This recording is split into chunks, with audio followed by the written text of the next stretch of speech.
And does anyone have any corrections or additions to the minutes of the March 10th, 2021 meeting?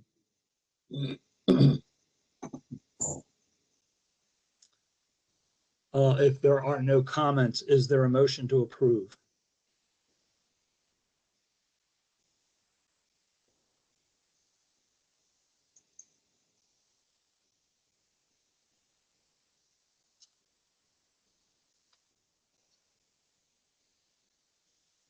Motion to approve, John. Sorry, I couldn't get up mute there. Okay. Is there a second? This is Kelly. I second. Okay. All in favor? Aye. Are there any opposed? With that, thank you for that. For those who are in attendance for the first time, Baltimore County Council established the design review panel as part of Title IV, Subtitle 2, Part 1, Section 32-4203 and -204. The DRP was established to encourage design excellence and shall act in a consulting and advisory capacity to the agencies involved in the process for reviewing development plans. The objectives of the DRP assessment include spatial, visual, functional relationships to the site characteristics, natural and built features, as well as features of the surrounding community. In carrying out its duty, the DRP utilizes the guidelines, plans, and architectural principles of the Comprehensive Manual of Development Policies and/or master plans, as well as other guidelines and regulations that were adopted into law. Certain areas of the county were designated by the county council to require a review of the DRP. Issues relative to zoning, setback relief, environmental and stormwater management and traffic regulations do not fall under the purview of the DRP and are regulated through the appropriate agencies responsible for those aspects of the development plan review process. The panel consists of 9 members. All are professional with practical knowledge of the matters of design. For the purpose of making recommendations on a particular project, 3 members shall constitute a quorum. There will be opportunities for the community to offer public comment and suggestions at the conclusion of the applicant's presentation. These comments will also be included in the written record of the meeting. When a speaker is called upon to speak, please keep your comments focused on design perspectives within your allotted 2 minutes of time. Disposition of the submissions will be determined as either approved it with conditions, or additional review and with a second meeting is required. With that, we have 2 items on the agenda this evening. The first project is 609 Baltimore Avenue, the Prologue Outreach Center. And with that, we'll turn the presentation over to our presenter.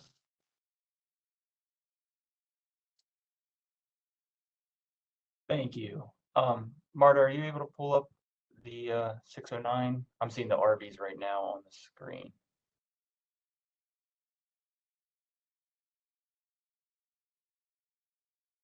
And while Mark's pulling that up, good evening. My name is Brandon Rao with Bowler. Before getting into the specifics of the project, I do want to first introduce the members of the project team that are in attendance this evening. You'll hear from some of us during our presentation, but we will all be here to answer any questions you might have following that presentation. We have Cindy Rommel and Nikki Connolly with Prologue, Chris Holler and Skylar Roberts with BCT, and then Eric McWilliams and myself from Bowler. And Joe Usafero did ask that I say hi to his fellow panel members. He's enjoying time at the shore with his family, but wanted me to send his regards. So Mark, thanks for pulling that up. We will run through our presentation on the proposed improvements, and then of course be here to answer any questions, and we look forward to the discussion with the panel. This is an exciting project for the community, and we hope you will agree. Martin, if you could switch to page 3, please. One more, please. Okay, thank you. Subject property is located at 609 Baltimore Avenue in Towson. It's on the southeast corner of Baltimore Avenue and West Joppa Road. Site is zoned BMDT, and currently the site is occupied by a 2-story structure that is used by Prolog for the community services that they provide. Before I get into any additional detail about the proposed improvements, I want to turn, I guess, the virtual mic over to Nikki Connolly with Prolog, so that she can give an overview of the services, the outreach, and the benefits that Prolog, specifically this location, provide for the community. So Nikki, if you're able to unmute. Hi, everybody. Good evening. So very briefly, I know that we have a project description in here, but in a nutshell, Prolog has been providing and serving the community since 1982 by offering behavioral health services. And we also have outreach and case management that is offered to individuals experiencing homelessness. This project is a part of our homeless outreach program, and we really have been providing services for over 20 years out of the current building that exists there now. It's a place where individuals can come, they can shower during the daytime hours, get out of the outdoor elements, they can eat, do laundry, charge their cell phone, and they also have access to a case manager.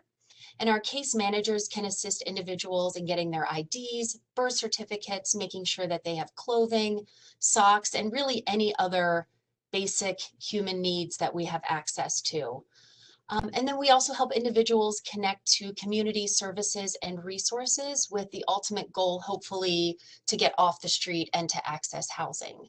So we are excited about the prospect of a new building and being able to serve individuals in the same way that we have been for the last 20 years, but hopefully in a more efficient and safer space than what currently exists.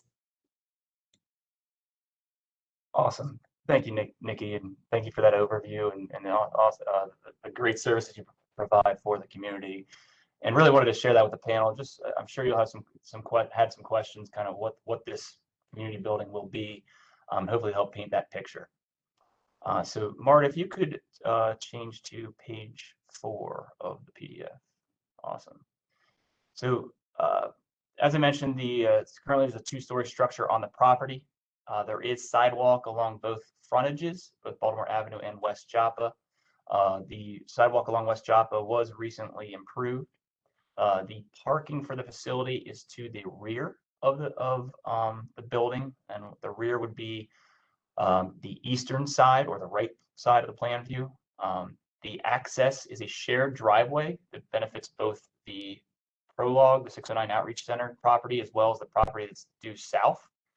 That is a shared driveway, and there are 5 parking spaces for the 609 Outreach Center currently on that property. Marta, if you could switch to page 5, please. Thank you. This slide, and this is included in the package, obviously it was submitted to you. I won't go picture by picture, but the purpose of this slide was to provide context photos of the surrounding of the property and the vicinal area. Marta, if we could jump to page 15.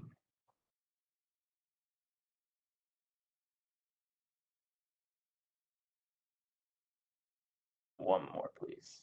Perfect. Thank you. So the existing building will be raised, and a new building will be constructed on a 2,790 square foot footprint. A courtyard of 790 square feet will also be provided that will be enclosed by a screen fence. And will allow individuals visiting the center to have an outdoor space to enjoy. The main pedestrian entrance will be off of Baltimore Avenue. The shared driveway and access that I mentioned previously from West Joppa Road will remain the same as it is today, and the 5 parking spaces will remain the same as they are today to serve the center.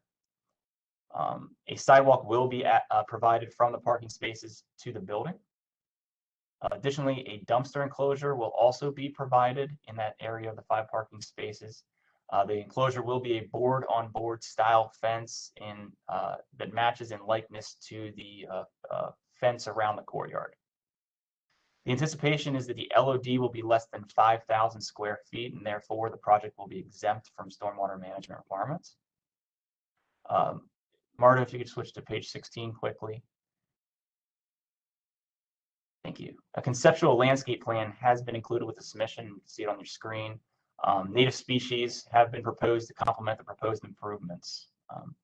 With that, I'll turn over the mic to Skylar Roberts with BCT to review the proposed building principles and architecture. Skylar? Thanks, Brandon. Marta, if you could switch us back to page 6, I believe. And then my associate, Chris Holler, will also jump in with any additional comments he may have. So this is the site as we see in an aerial perspective. You can see it outlined in red there, just to give an understanding of the context of the building within the site. It's located next to a number of different uses, where there's residential buildings to the south, the church annex to the east, an office building to the west, and a school to the north. Flip to the next slide, please.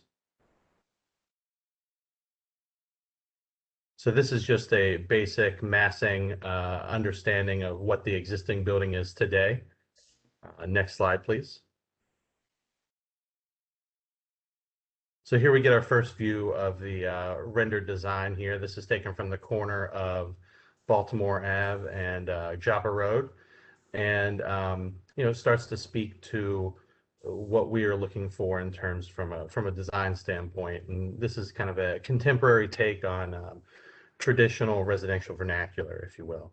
So if you flip to the next slide, we really wanted to focus on warm materials with pops of color, and make it feel like a very warm and welcoming environment for the people who are going to be coming here to utilize these public services. And I think in doing so, there's a certain inherent social challenge with people reaching out for help, and we wanted to be sensitive to the fact that that can be a difficult prospect, and making a warm and inviting space was an inherent part of our design process.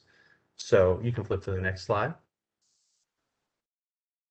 So this is taken from West Joppa Road looking west, and speaking to that sort of warm design aspect, we've got these warmer, like the wood material, and the different board and battens here separating the volumes.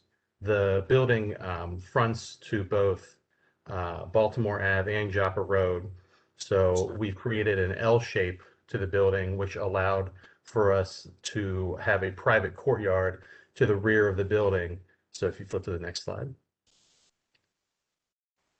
That was an important part of our programming establishment, creating an outdoor area that would be private for people to, relax in peace without, people walking by, staring and whatnot, and having a nice outdoor space that people who spend a fair amount of time outdoors to begin with to enjoy.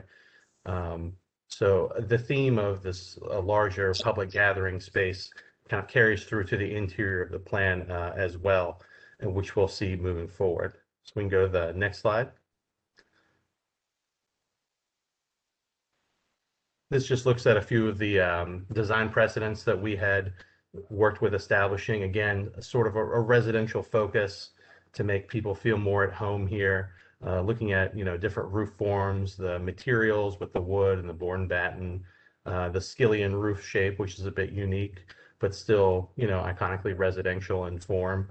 The thicker sort of roof profile that meets into the ground and sort of encompasses the building mass itself, enveloping our used space was an important design aspect, as you saw in the perspectives and see in the elevations. Let's flip to the next one.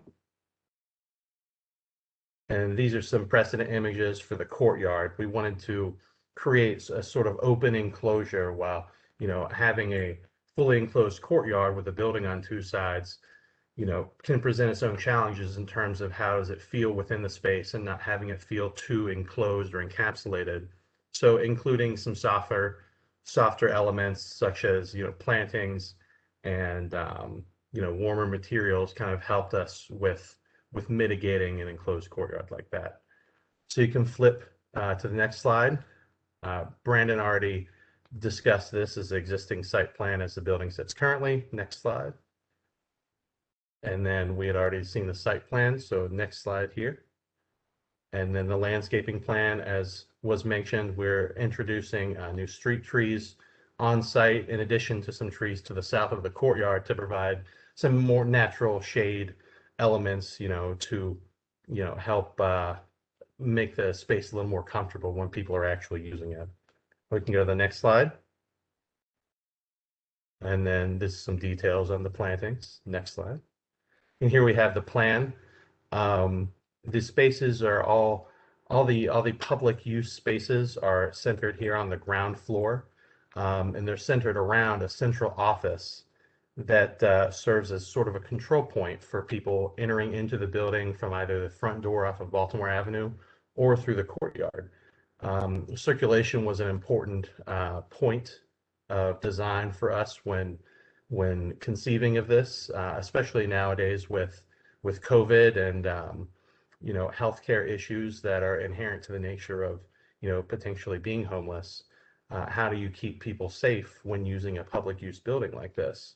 And so the flow of being able to travel, or starting out in the courtyard as sort of your exterior gathering space, where you then come in, meet up at the office, travel down to the bathrooms and the laundry area, get a shower, put your clothes in, move up to the gathering space in the kitchen to then relax and maybe get a meal there, and then egress out the opposite door at the front there.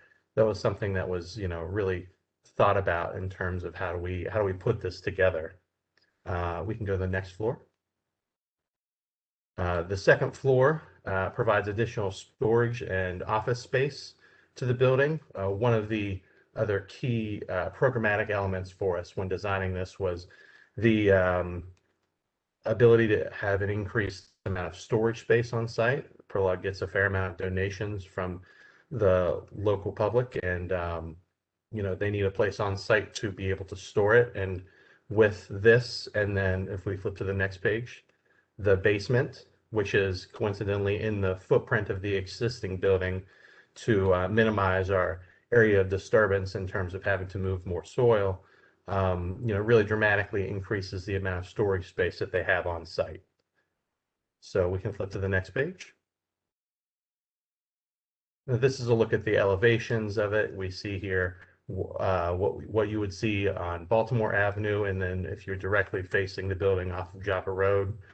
The things to mention here are the materials and how we start to get into the minutia of defining them, and as well as how we use the difference in material and color to sort of break up and help redefine or define the volumes that we're creating with those shed roofs that pitch towards one another. So we can flip to the next. And then, okay, and then here we get a view of what the building looks like from this side. So to the next slide. And then sections taken from the building itself, seeing how the spaces stack with one another. And we can go ahead and flip to the next slide. We get a look here a little bit more at the courtyard facades. Previously, they were on the elevations. We had the fence in front of them because from a design perspective, that would really be what you see from the public eye. So here you get a little bit of a sense for more what the interior of the courtyard looks like. Very simple, very clean, contemporary. We can move to the next slide. And then this takes a look at the signage. So this is adjacent to the front door off of Baltimore Ave, with some details on the materiality and the sizing of it. Next slide. This looks at the signage above the courtyard, which was, an important part of our programmatic element and is dedicated to a former employee who, was once a member of the team here. Next slide. And then this is signage to the east, on the east side of the building, which you would see if you're traveling west on Joppa Road, to indicate what is going on here, what the building is, and to provide anyone who's coming from the circle, a more indicative understanding of what's going on here, and if you're traveling here for services, what it is. Next slide. And a rough look at some material imagery, again, keeping with that warmth and then contrasting with dark mullions and like clean, simple materials. Next slide. These are the actual materials that we have been showing in the perspectives and elevations. Again, trying to keep with that feeling of warmth, and then we get a little bit of texture with the cement board and how we can play with color with board and batten, and really try to vary that facade while maintaining a relatively cost appropriate design. Next slide. And this is a lighting plan looking at where we have located site lighting on the exterior of the building. Currently, we are showing lighting above the front door off of Baltimore Ave. So that would be under the canopy, as well as a series of lights under the canopy that is adjacent to the courtyard. And lastly, we have lighting above the office entry for the employees and volunteers who would be working here that would illuminate the parking area, as well as some building mounted lighting in the overall courtyard.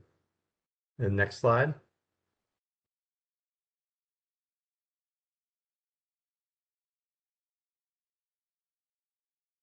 This is just an example of what we had imagined for these exterior lighting elements. It's also worth noting that on the site, on the corner of Joppa and Baltimore Ave, there's an existing street light that illuminates the Joppa side of the site pretty well, in addition to some of the Baltimore Avenue site. And then next slide. That concludes our portion of the presentation, unless Chris has any additional comments.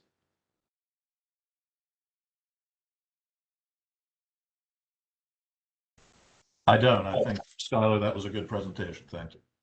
Thanks. Hey, Chris, Skylar, thank you very much for the presentation. Very thorough and complete.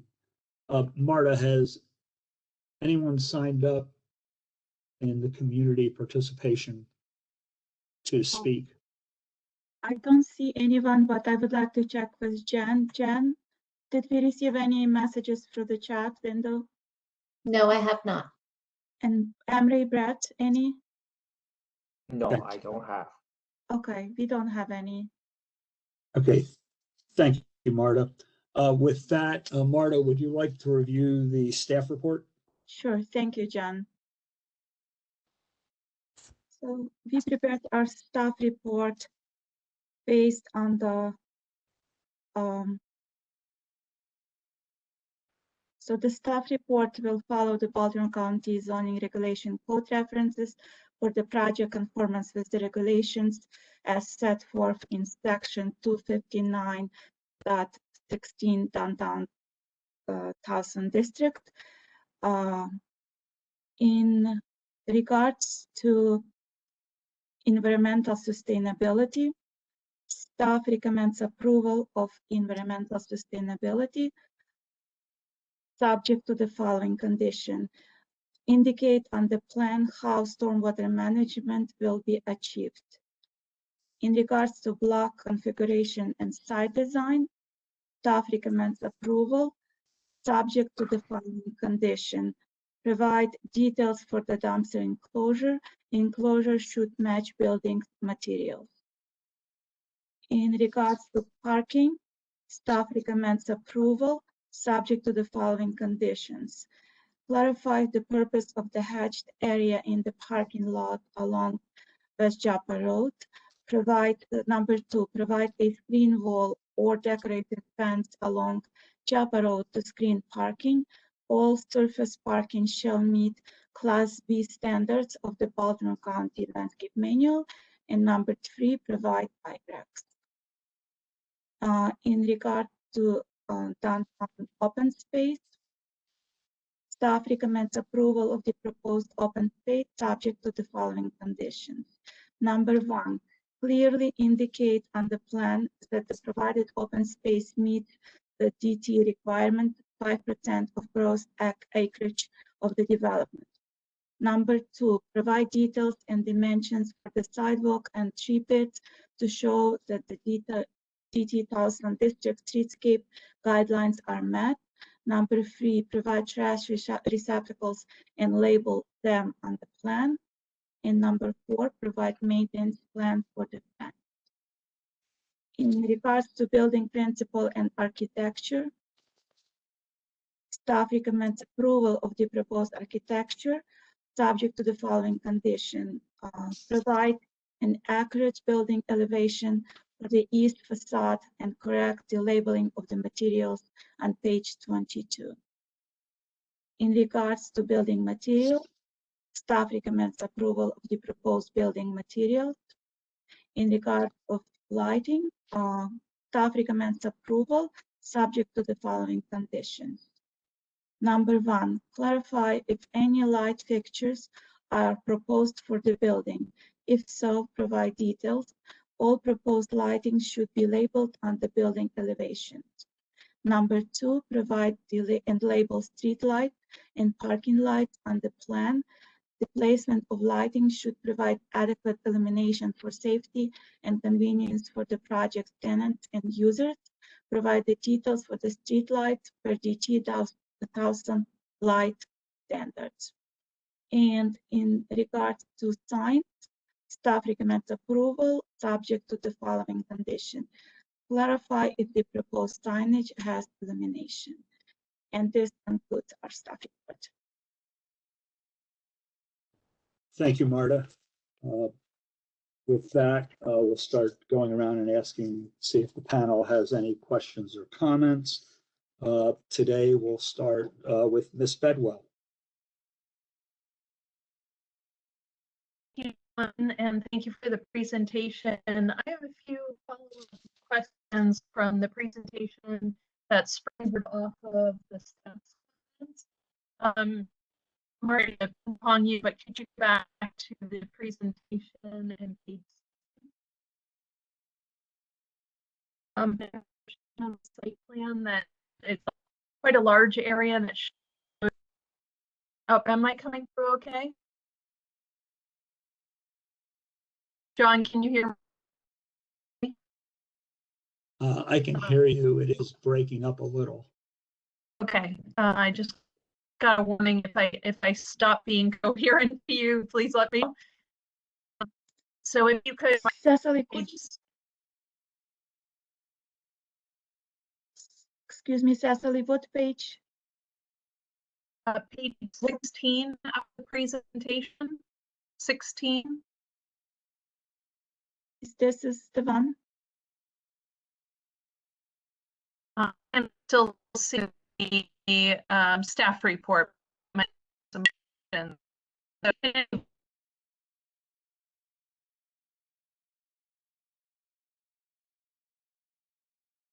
Cecily, can you see it now? I think we lost Cecily. Maybe we should come back to her in the interest of time.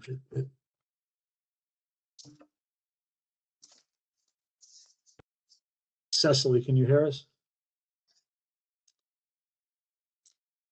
She's gone. Why don't we move on? Okay. Ms. Ennis, would you like to make your comments?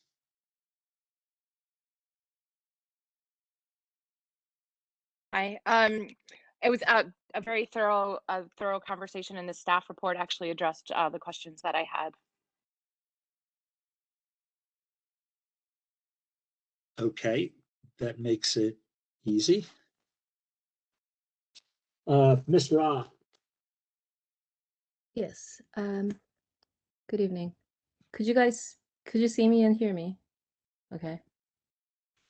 Yes. Okay, great. So I mean, first of all, thanks for the presentation, and this is a really, I think, aesthetically pleasing place for vulnerable community members. I have some questions about the environmental sustainability part of the staff report, because if I understand correctly, for this parcel within downtown Towson, you are supposed to meet LEED standard or National Green Building Standard, correct?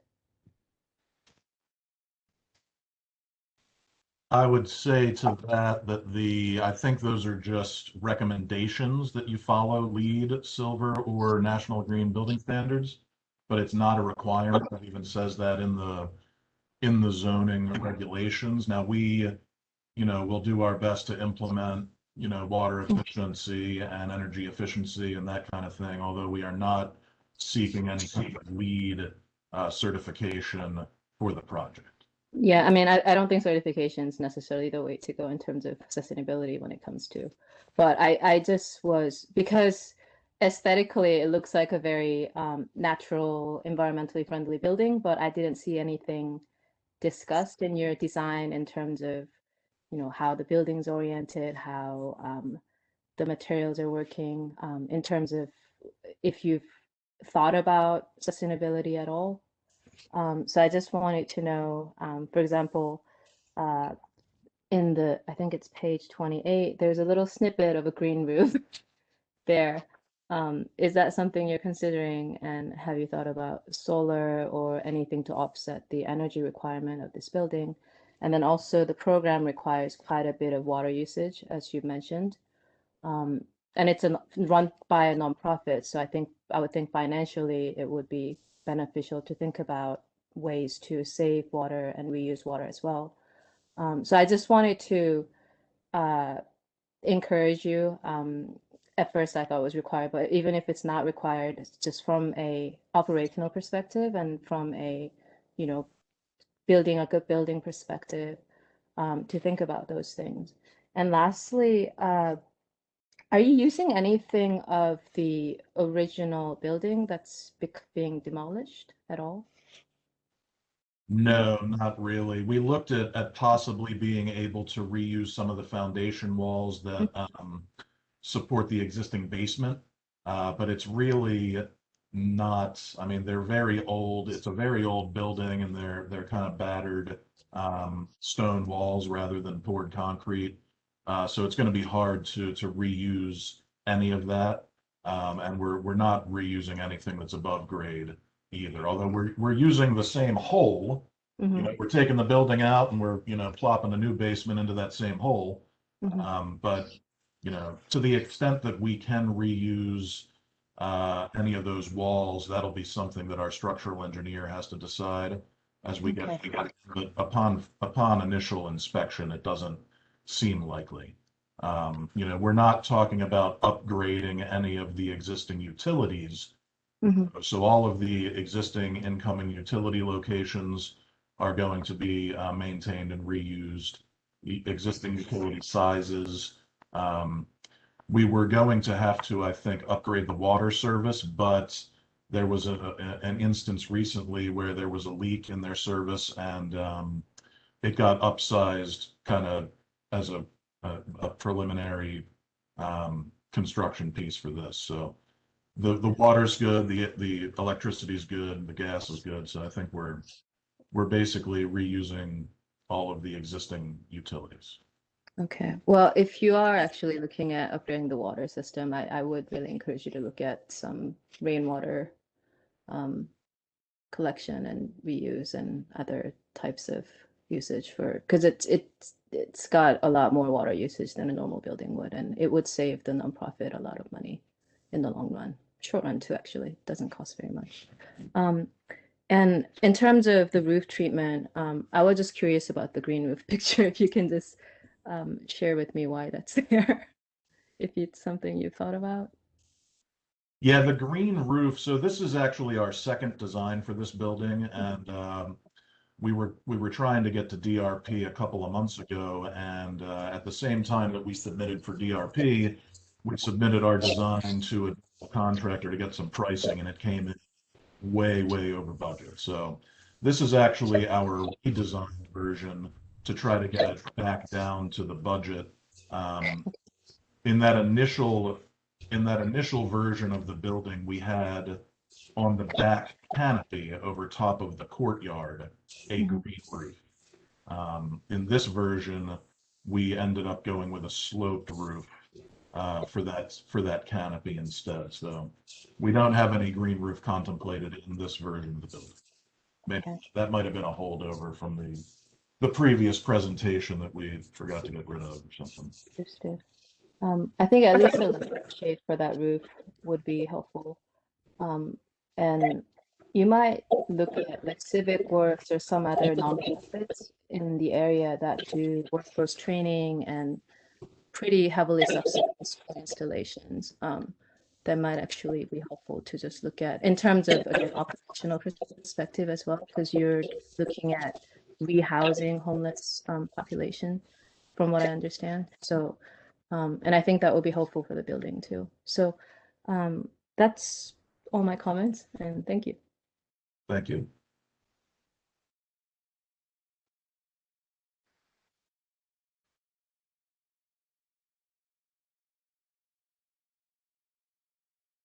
John, you are muted.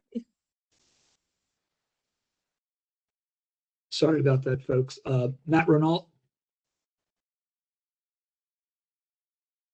Thanks, John. I thought the staff report was pretty thorough. I agree with most of the comments there. I think Cecily was getting ready to ask the same question that I had just about that striped area in the existing parking lot and why it's remaining.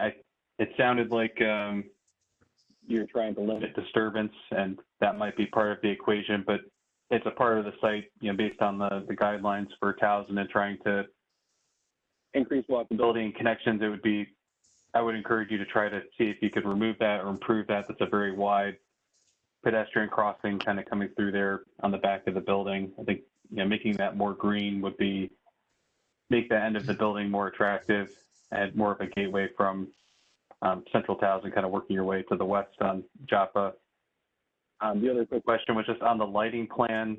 The courtyard seems well lit, but the parking lot seems dark. You made mention of the existing pole on Baltimore and Joppa, but is there any lighting kind of in that alley space? So if somebody parks there in the evening, there isn't a light near the entrance to the courtyard. So I just wanted to ask that. And then the last question was, it wasn't clear what the surface material was for the courtyard itself. Is it concrete to blend in, or is it some other type of material? Those were just the three questions that one of the design team members. Well, I can address the parking lot lighting. So yeah, there is an existing very tall light pole on the corner of Baltimore and Joppa, which illuminates the Joppa Road yard very well. The Baltimore Avenue side does not get as much light from that fixture because that fixture actually kind of is hanging over Joppa Road.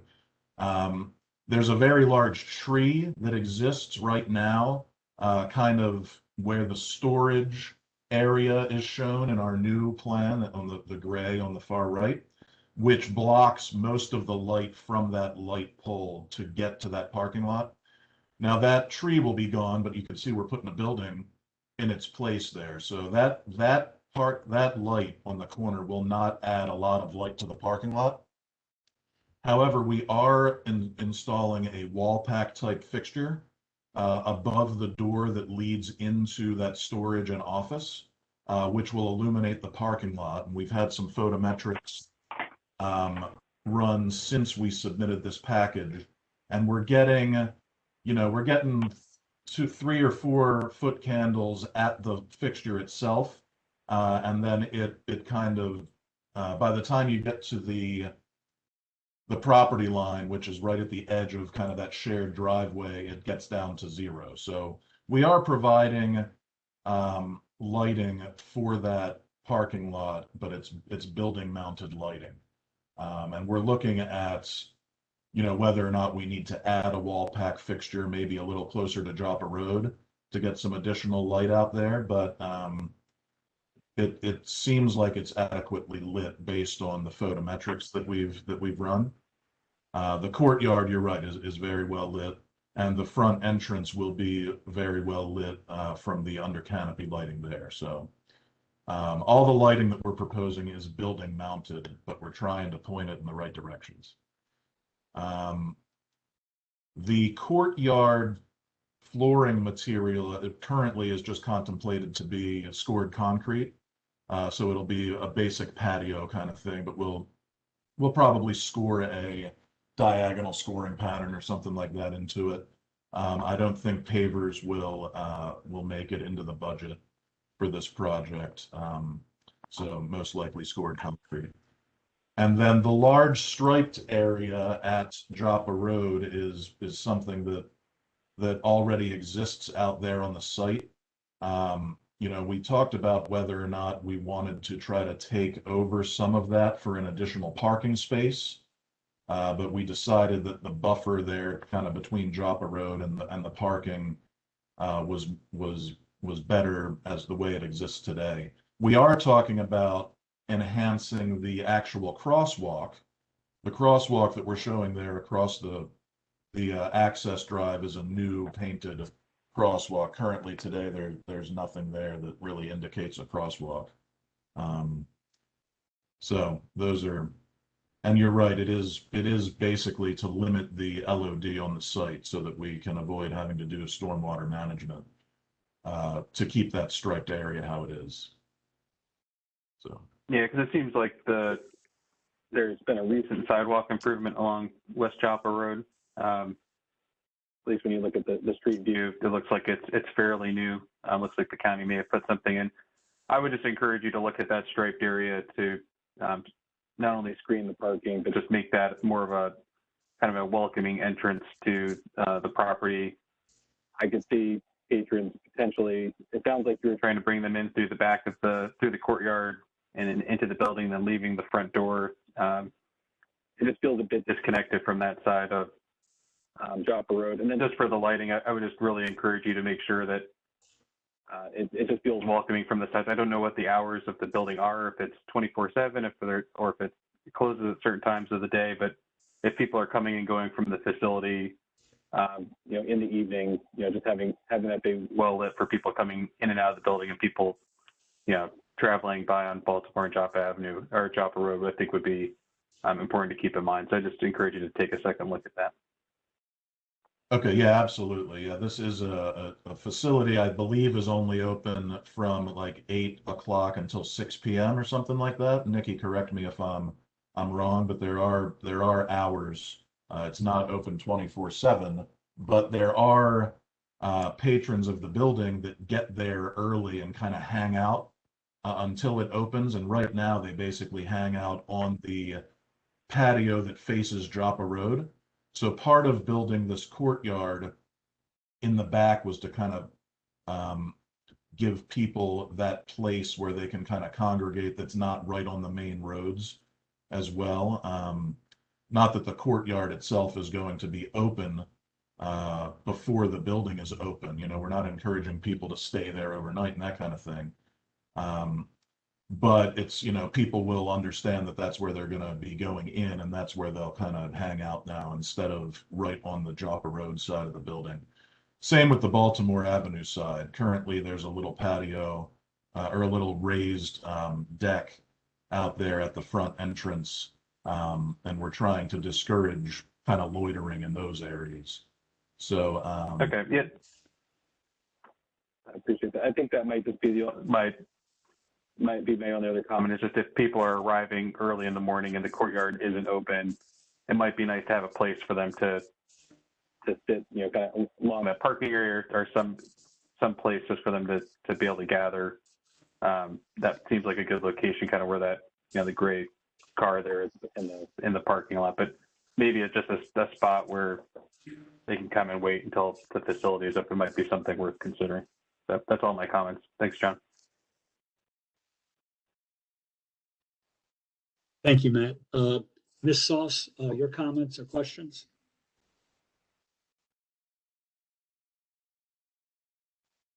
Oh, yes, thank you for having me. It was a great, great presentation. I think my fellow panelists have echoed and the staff report have answered a lot of the questions already. My main concern was the parking and why it wasn't reconfigured to be to provide more screening and more pedestrian friendly environment. But you've done a great job of answering that question. I love on page 13 the rain chain.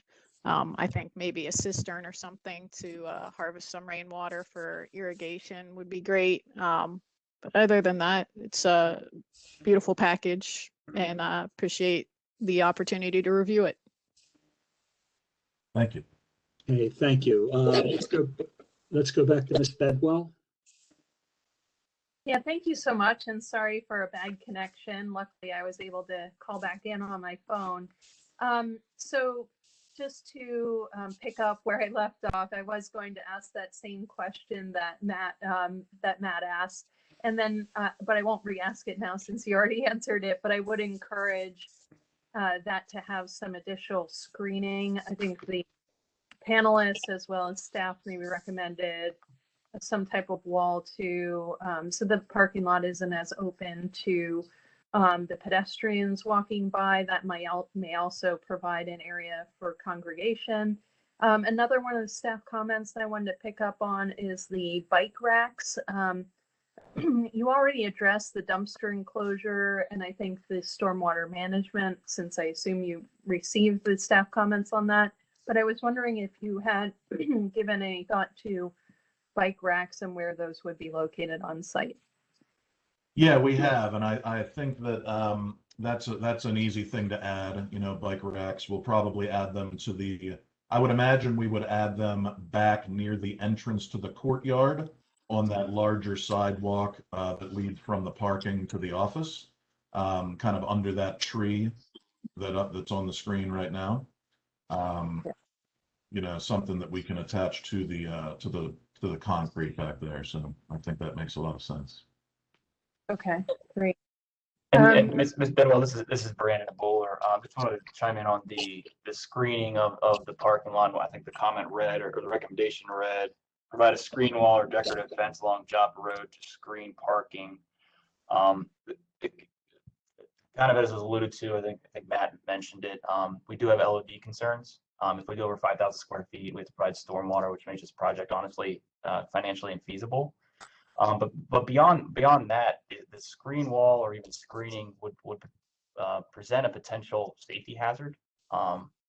Given the individuals that may frequent this location, we don't want to provide locations where people can either sit behind and camp out overnight or what have you. We want to keep an open kind of approach to the building so that visibility isn't restricted. So just want to add that because I know it was a recommendation from staff.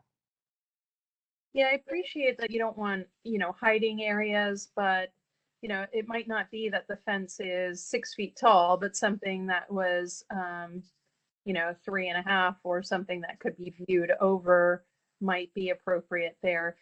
And I don't know that, installing a fence would that really, I don't know if that would add, and that's such a small area. I don't know if you're that tight on the margin that it would push it over the limit of disturbance, but, I wanted to just ask, so along the street, and I will just mention, I'm kind of dismayed that the county installed a new sidewalk directly adjacent to the road at West Joppa. I would have liked to have seen that pulled back from the road with a planting strip, but I understand there are probably constraints there and impacts to the private property as well. So, but in any event, I see that maybe there are trees, but you are planting trees along the West Joppa to make more of a continuous street tree, and then you're changing on Baltimore Avenue. Are there any other, it doesn't seem like there are any other plantings along the streetscape, but what are the species there and how did you come about the difference between them? That's a quick question. So I can answer that. This is Eric McWilliams with Bowler. The street trees along West Joppa are American dogwood, and they were chosen basically because there's overhead wires in that location. So, Oh, okay. so we had to go with a, a shorter ornamental type of tree that could be based underneath and meet BGE's specifications. For Baltimore Avenue, I believe we originally proposed the Kentucky coffee tree, and there was concerns about the beans. So we recently switched those out to a seedless sweet gum Okay. to be placed in that lawn. Okay. That makes sense. Okay. Thank you for that answer. Those were my only questions. Thank you. You're welcome. Thank you. Thank you, Ms. Bedwell. And the last member tonight on the panel before I speak, and our newest member, Mr. Sharma. Thank you very much. So it was a good presentation. It looks good. I especially like the idea about environmentally friendly green building, what Mr. Rao said. So I'm good with it. The comments from the department, the staff comments, they are good. I can come with that. Okay, thank you. I do have a couple of questions. One, have you all met with DEPS to discuss this proposal? Yes, so we did meet or had a DRC meeting, DRC meeting back in January. DEPS was present and provided, I guess, really no comments and no objection, and allowing for an A exemption from an limited exemption process. Okay. Did they have, or have you had a preliminary stormwater review with them to confirm your interpretation of the stormwater exemption is going to be approved by them? Yeah, so that was discussed at DRC, and we noted that we were under 5,000 square feet, and that's why they supported the A exemption. Okay. And then I guess one of the staff comments had to do with tree pits. And this question actually goes back to staff. Since we have the green area where they're planting trees, is that comment maybe not really applicable in this case? Yes, that's correct. Okay, I just wanted to make sure.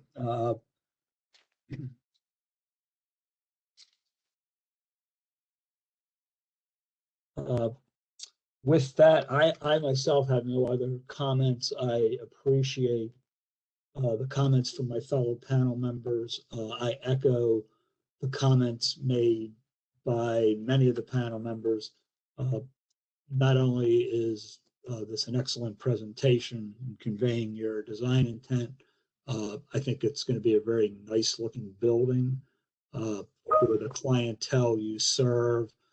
I think it's very appropriate and a very rich and much better than I think most facilities of this type, since it does not have an institutional feel. With that, does any member of the panel, would a member like to start and make a recommendation?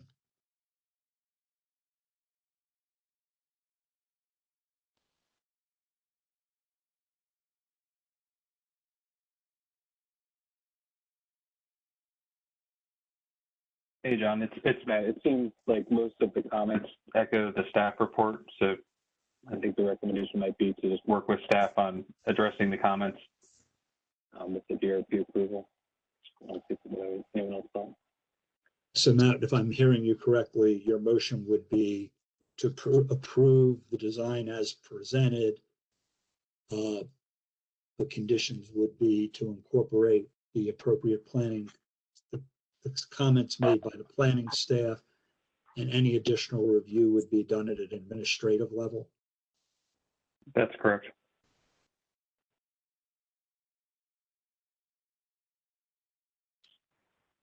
And thanks, you summed that up a lot more eloquently than I did. Marta and Jennifer, as I just spoke at Is that clear enough for you in terms of the approval and recommendations? So the motion is, I'll put it in planning department speak. You move to conditionally approve the project as presented, provided that the conditions set forth in the staff report prepared by the planning department are incorporated into a resubmission to be re-reviewed by staff. Yes. Jen, this is Emery, and I think that there's one comment John point out that they don't apply to the tree peat. The one will be removed. We from can the- work through that with the resubmission. Yes.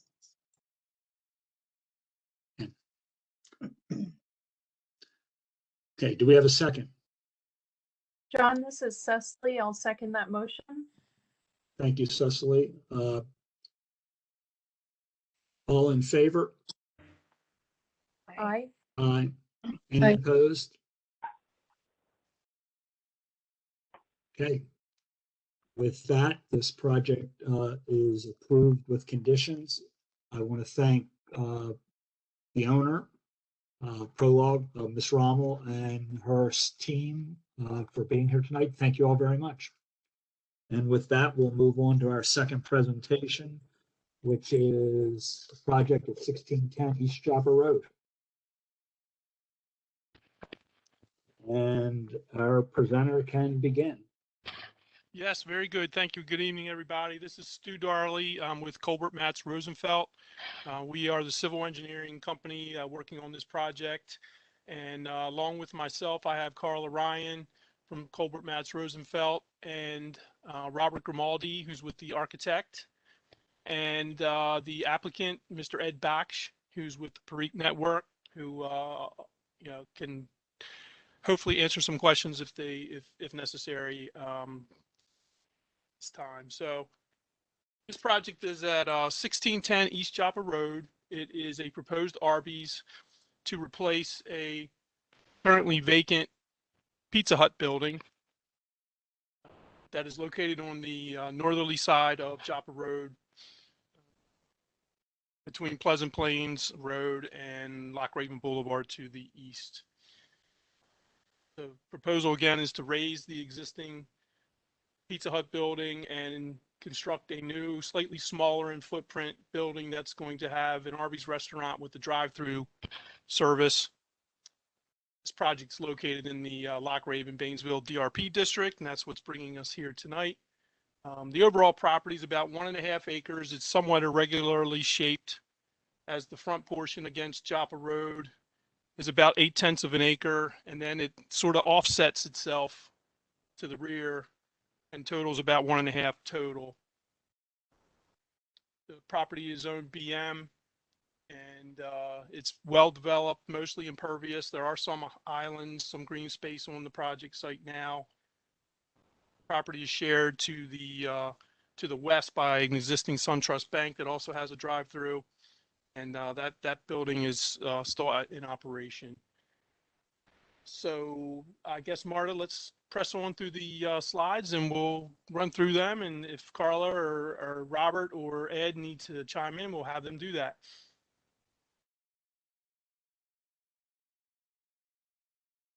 So this is an aerial photograph and zoning map showing the zoning as BM. You can see the irregular shape of the property that I was referring to. The building is towards the bottom of the slide. Right against Joppa Roads where the existing building is that we're going to raise. The rear part of the property is developed with some paved areas that are used for parking. It's not really part of the focus of this project. We're trying to basically use that front 0.8 of an acre as if you closed off that gap and created a lot just that fronted on Joppa Road. That's where our focus and scope of this project is going to be. We're going to raise that building, install the new building with the drive-through lane, and reorganize the parking somewhat to create some additional landscape islands, things of that nature, to try to take advantage of the property that we have in the front there to work with. So next, please. So these are some photos. Again, there's an overhead shot of that rear parking area that shows some existing wooded areas adjacent to that. The other slides are street views. You can see the old Pizza Hut sign and the building to the right of the signage. That's a right-in only drive lane right there in front of the signage. And you can see the existing sidewalk is in fairly good condition. There's a grass strip between the paved road of Joppa Road and that sidewalk. As you can see on this photo, there's concrete aprons there and the depressed curb for pedestrian walking across those entrance points along Joppa Road are there, but there are no detectable warning strips. So we're planning on adding those to those depressed curbs and also providing a stamped concrete in a most likely a reddish color to try to show those crosswalks in a more defined manner. Next slide, Marta, please. This is some more ground shots. It shows the SunTrust Bank that sits next to us to the west. And then the bottom slide is the existing gas station that is directly across from our site. You can see their large entrances and gives you a pretty good view of Joppa Road, which has basically 2 lanes in each direction with a center lane that's used for right and left-hand turns to allow traffic to slow down and stop in the center lane to make their maneuvers. As you can see, this whole stretch of Joppa Road is fairly well developed and makes sense for a well-traveled road like this road to have that much development along each frontage on each side. Next slide. So this is our existing conditions plan. We provided this to show you the layout of the parking and the large Pizza Hut structure that exists today.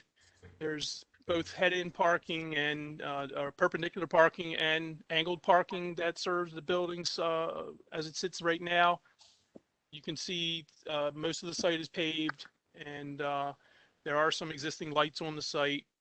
There is also a small, well, I guess not small, but there is a dashed area to the bottom of the slide that is an underground stormwater management stone facility, a stone reservoir facility that is shared between the current Pizza Hut project property and the SunTrust Bank.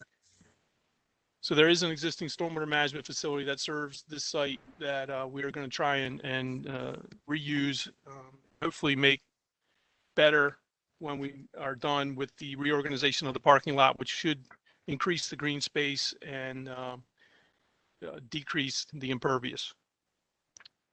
Hey, excuse me, Stu, can you hear me? Yep, Hi, I this is can. Carla Ryan. I just wanted to chime in and on this plan, point out the 2 existing easements that fall on our property.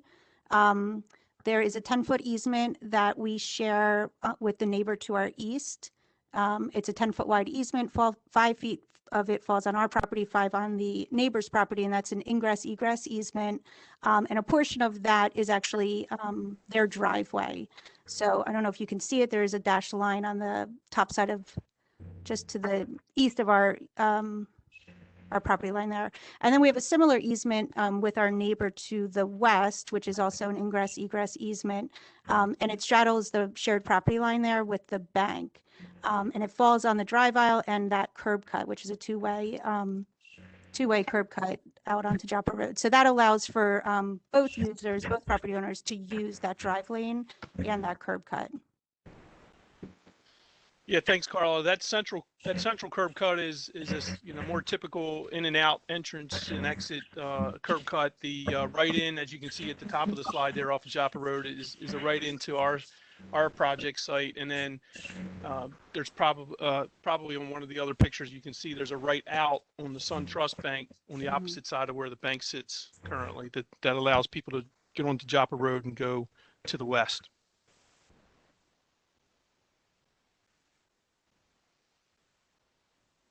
I think we could go on to Yeah. the next slide.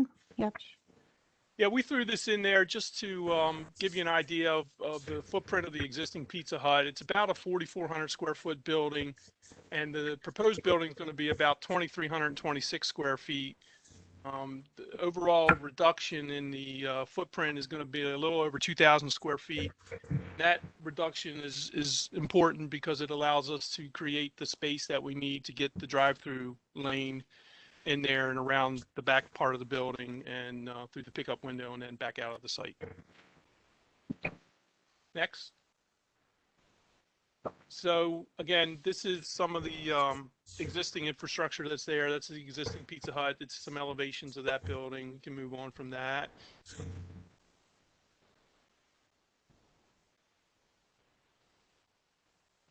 Okay, now we're getting into the proposed layout of the Arby's. The slide on the left shows the entire property and gives you a feel for how we are not really going past that notch in the property with any new work.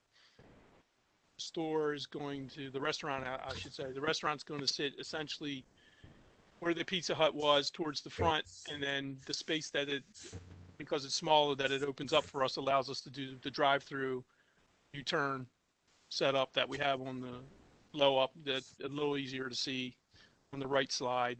Some handicap spaces will be are shown there to the east of the driveway as you come into the site. There's also a walk connection proposed to the existing walk along Joppa Road that we're going to show some cross hatching to allow pedestrians to get through that part of the parking lot to get to the door.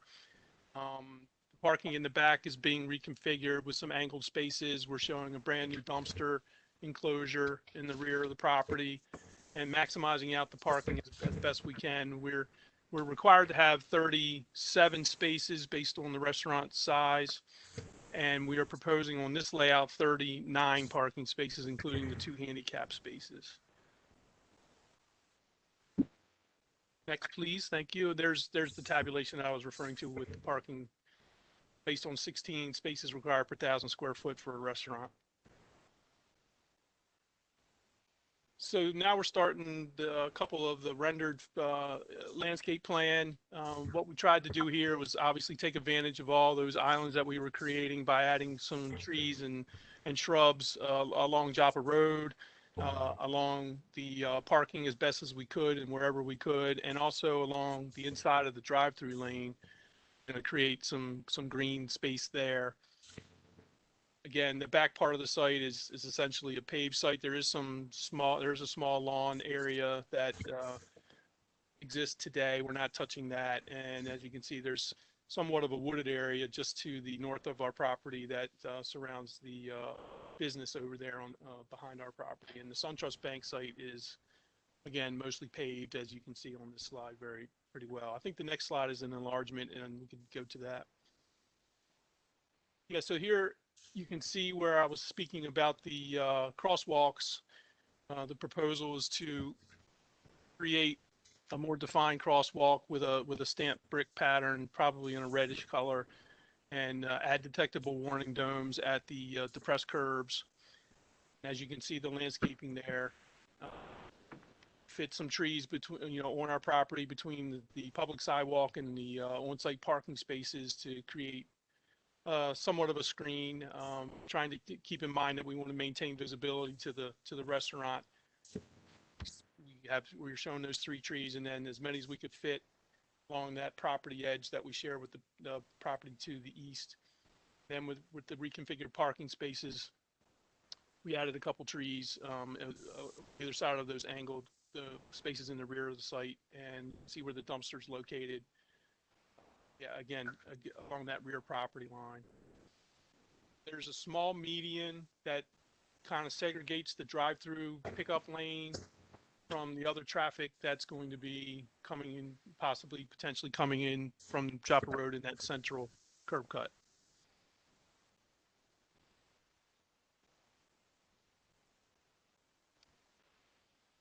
This, excuse me, this is Carla again. Just to mention, what's not shown here is that we do have 9 stacking spaces in that drive-through lane, and that's 9 from the last point of service, which is the pickup window. But we also have 5 counting back from the order board. Just mentioning that because I know that's a requirement in the zoning code. Yeah, that's a good point, Carla. Thank you.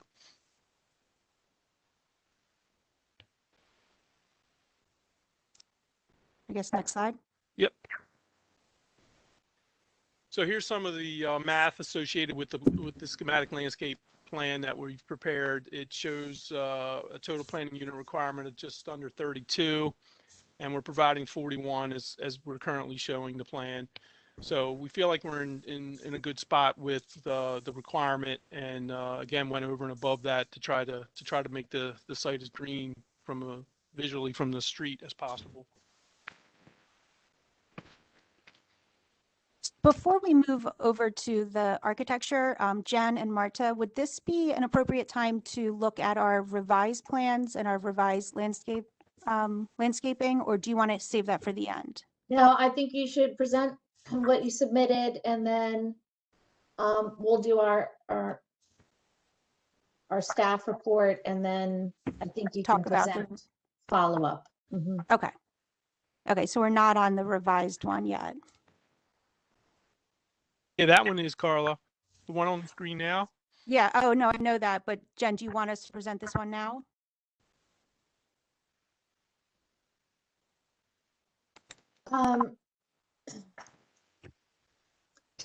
Jen, this is John. I'd hate to have Yeah. us go through and do the staff report. And if they have a revised plan, I think it makes sense from a continuity standpoint to let them present this. And if it addresses some of your staff comments, they should note That's that. fine. That's fine.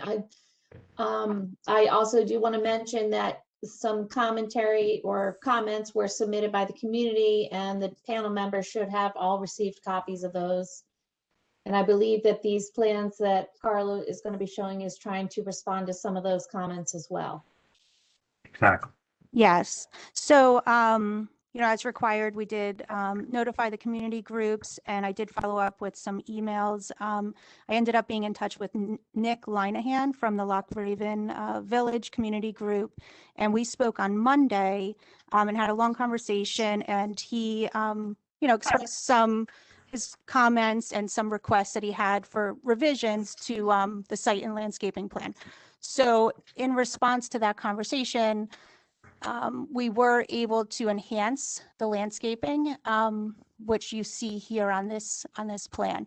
So along the front, as Stu mentioned, we still have the three major deciduous trees that are proposed, but what we were also able to enhance is a more dense row of shrubs. And he specifically asked for that to screen headlights from the head-in parking right there, and just in general screen the paving and the vehicles there. We also lost one parking space in that row in the front. And what we were able to do with that, the extra space that we got from losing that one space, was widen the two islands on either side. So that was something that Nick had requested and we discussed. By widening those two islands, we were able to get more shrubs in those two areas as well.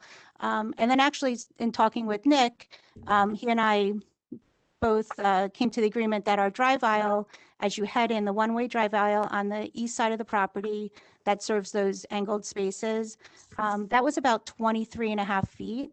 And the requirement for 60-degree angled spaces is 16 feet.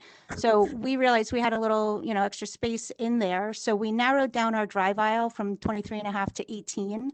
And you can see that we were able to get a pretty large landscape island on the other side of the drive-through lane there. So we're able to have landscaping on both sides of it, which will just help to soften and screen some of the drive-through traffic. Right now we're showing just ornamental grasses and perennials in there, but we do plan on, you know, beefing that up with some shrubs as well. So those are the major changes. The other thing shown on this plan that was not shown on the plan in the presentation are the parking lot light fixtures. At the time of that submittal, we just had not received the photometric plan, so we didn't have the location for the parking lot lights. Oops. So you can see along the front, we have near the two islands, we have the light fixtures, and then along the eastern side, we have 1, 2, 3, and then a couple in the rear portion, one back here by the dumpster, by this row of 4 parking, and one in this center island between the two angled, the rows of angled parking. So this plan just shows more completely some of those elements. And I did send this off to Nick and the councilman today, as well as planning. I have not gotten any response from Nick, but I do feel like we were able to capture a lot of what he had requested and what he was looking for. And I'll just quickly add to Carla's comments that this plan also shows the proposed monument sign that is east of the write-in only entrance off of Joppa. It also shows arrows, the directional arrows that we will, that I think are there now that we're going to try and keep to help and add where necessary with the directional signage and the do not enter pavement markings for to try to keep people from going the wrong way down the proposed one-way traffic pattern.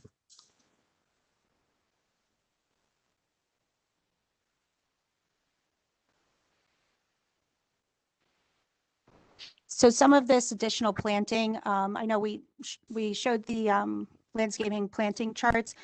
Just to mention, we are increasing the planting, but it actually is about, we're still overplanting by about 10 planting units with this.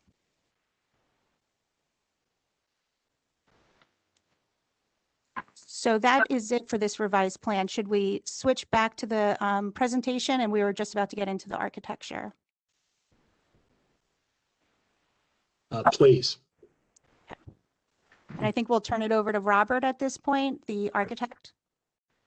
Good evening, everybody.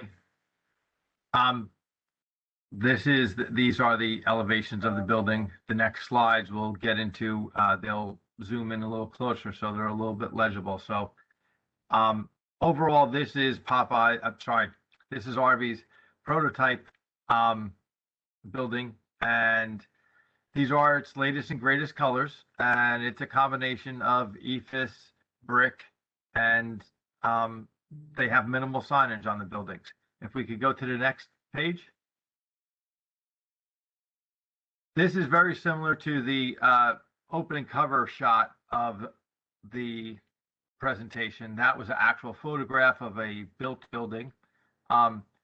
This is the front elevation that would be facing Joppa Road. The main portion of the building in the center is clad in white brick. The wainscoting of this elevation is also in brick. Alongside the doors and the windows on the side portions of this are EIFS, and then up above the red band is another section of EIFS, but it is a scored EIFS that looks more of like in the nature of a plank. We could go through the actual materials when we get to that, but basically, again, center portion is brick, wainscoting is brick, all new aluminum storefront systems, red banding with signage over the front door, signage centered over the front main windows. And if we could go to the next slide.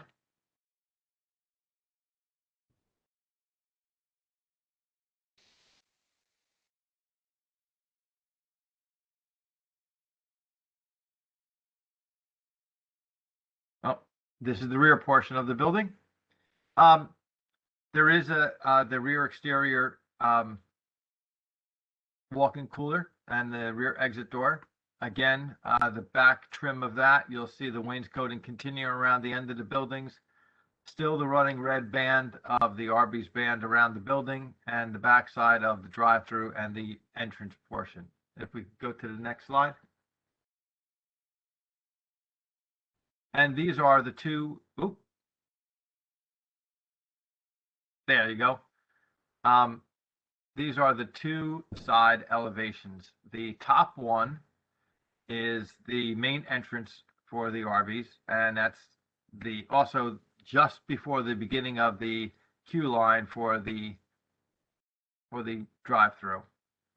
And again, the continuance of the brick wainscoting, again, all new aluminum storefronting. The entrance is again emphasized with the white brick at that portion, and the rest of the field of the building is white EIFS with decorative sconces. And the drive-through side is also, again, the wainscoting of the brick, the brown brick at the drive-through with the drive-through canopy, and the continuance of the red banding around the building. And we're back to the front. The 3 columns there that you see, that's a representative brand element that they have. It also helps, serves a purpose of supporting the canopy that comes out there over the exit door, and also acts as a deterrent from you stepping to the right, which would be stepping you right into the drive-through lane. So it serves a multiple purpose. If we go to the, actually, can we go back 2 slides? One more? Yes.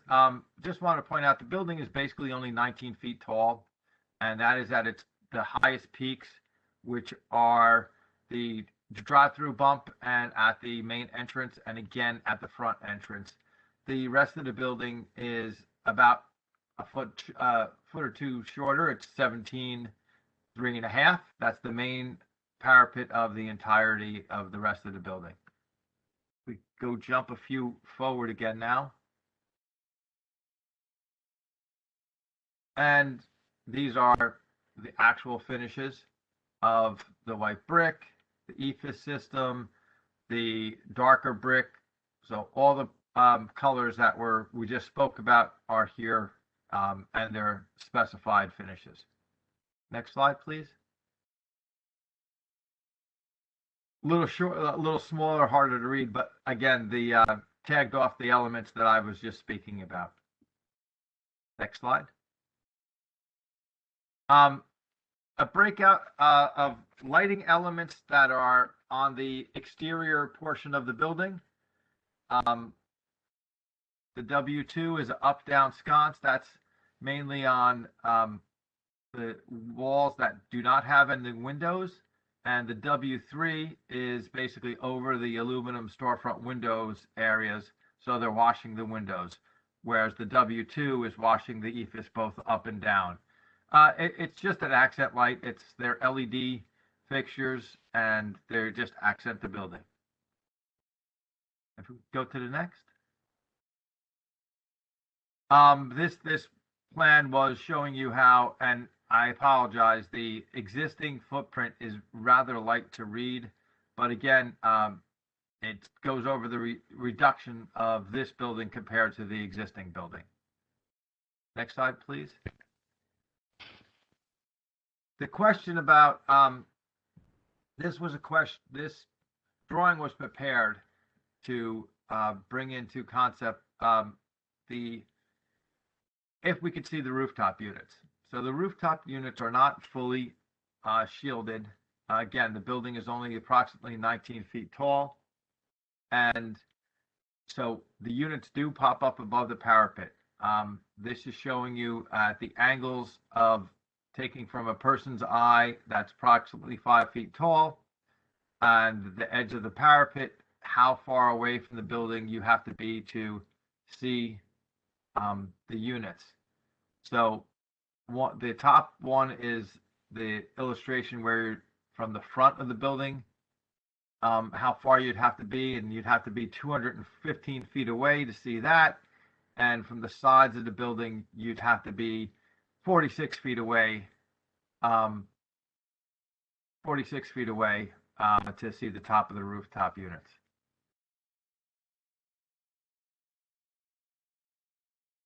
This is a blow up of the signage over the main front windows, and it's again their corporate standard with embedded LED fixtures behind the Arby's symbol.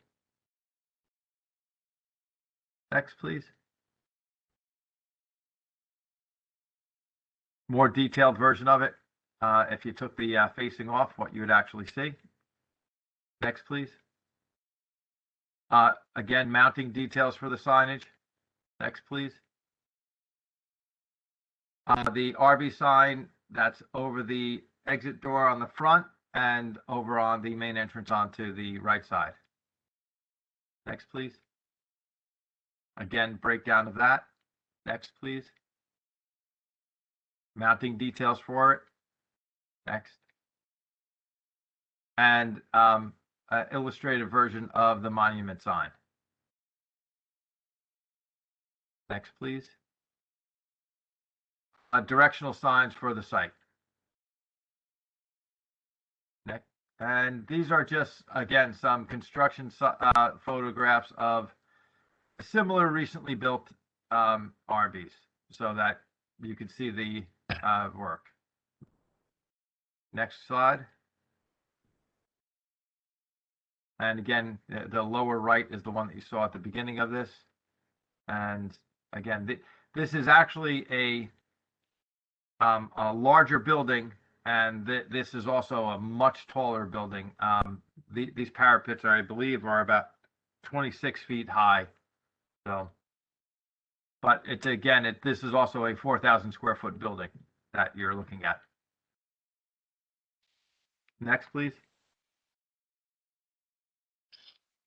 These are back to some site elements, but they are also the placement for the menu boards, the overhead warning detectors, and it shows the illustration of the menu boards that would be used. Next, please. This is a blow up of the overhead warning sign. Next, please. Benches and bike racks that would be available for placement onto the site. Next, please. Oh, sorry, the dumpster enclosure and trash receptacles. So that's the gate elevation, layout of it, and the trash receptacles for the site. Next, please. Concrete details. Next, please. I think that's the last it. slide. Oh, okay, Yeah. there you go.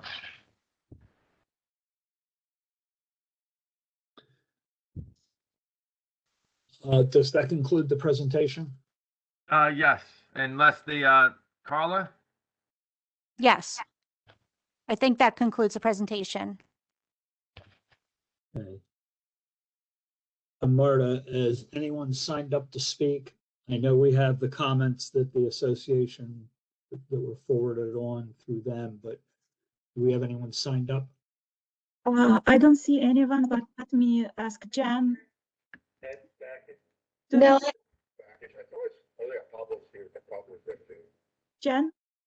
yes. Hi, Nick Linehan had to leave, so who represents the Lock Raven Association. So he said that the panel has his comments. I think that's everybody. Is it Edna? Thank you, Jen. Marta, do you want to review the staff report? Sure, thank you, John. I asked him to unmute. Mr. Grimaldi, could you please mute yourself? Try.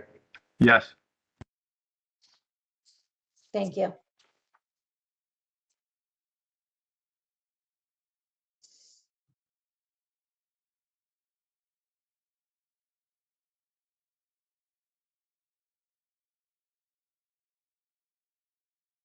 So, Department of Planning has reviewed the proposal for conformance with the following: Comprehensive Manual of Development Policies, Division 3, Section A, Commercial Corridors, Freestanding Category, and Division 6, Section F, Amenity Open Space, Baltimore County Landscape Manual, and Baltimore County Master Plan 2020. In regards to site design, staff does not recommend approval of the site design intent based on the following. Number one, provide a diagram explaining vehicle circulation throughout the site. Consider a better layout for the proposed parking. The angled parking proposed at the rear adjacent to the drive-through does not seem feasible. Number two, clarify if a physical separation is proposed between the subject property and the property adjacent to the rear east.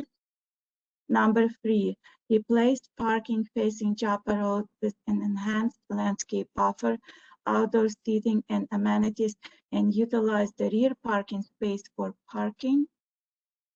In terms of architectural design, form, and image, staff defers approval of the architectural design, form, and image to the design review panel.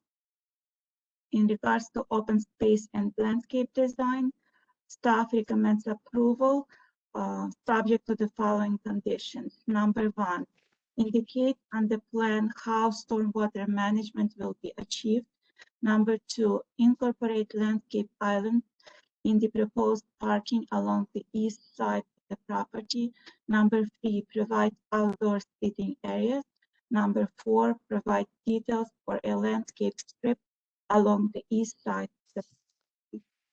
In regards to streets, parking, and circulation, staff does not recommend approval of the pedestrian element based on the following. Provide details for the existing sidewalk and how it will be improved. In terms of vehicle circulation, staff does not recommend approval of the streets, parking, and circulation based on the following. Number 1, confirm with the Department of Public Works if the proposed vehicles exit entry of East Joppa Road should be a right turn only for safety and circulation reasons.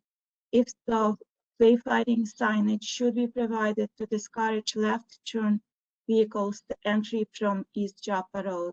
Number 2, provide a diagram explaining vehicle circulation throughout the site. Consider a better layout for the proposed parking. The angled parking proposed at the rear adjacent to the drive-through does not seem feasible.